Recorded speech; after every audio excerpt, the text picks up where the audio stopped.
Вопросы идеологии волнуют умы миллионов людей. Круглый стол на тему «Осетия отвечает» прошел в Горском аграрном университете. Здесь собрались представители власти, религиозные деятели, студенты вузов республики. К Шарли Эбдо обращено внимание всего мирового сообщества, в том числе и молодежи. Муфтий Хаджи Мурат Гацалов считает, что Франция находится в сумеречном состоянии духовности. Он призвал молодежь к активной позиции, говорил о сильном гражданском обществе, где традиции нравственности и морали должны сохраняться.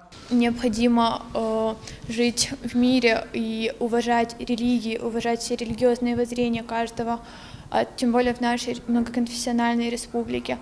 И я считаю, что на эту тему споров не должно быть, поскольку каждый человек, он имеет право и на свою собственную религию, и на какие-то свои собственные мировоззрения. Противостояние и религиозная конфронтация накапливаются не одномоментно, а ситуация во Франции всего лишь доказывает, что протест по религиозному разделению есть.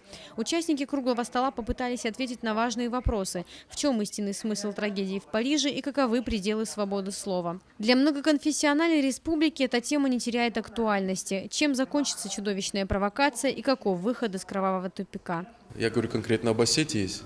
Здесь непростая земля. Здесь тщательно много веков хранилась культура, традиции. И в таких местах остро чувствуется всегда что-то противоречащее. И мы сегодня это видим. Видим, что происходит и в Европе. Конечно, это провокации, конечно, это такие вот вызовы обществу и традиционности. И не случайно это в отношении религии, потому что религия сегодня выступает хранительницей традиций и нравственности. Для России, где одновременно уживаются люди самых разных религий, для страны, которая несколько лет назад столкнулась с вызовом Pussy Riot, вопросы столкновения цивилизаций остаются актуальными. Какие последствия будут иметь случившиеся во Франции для Европы и России, покажет время.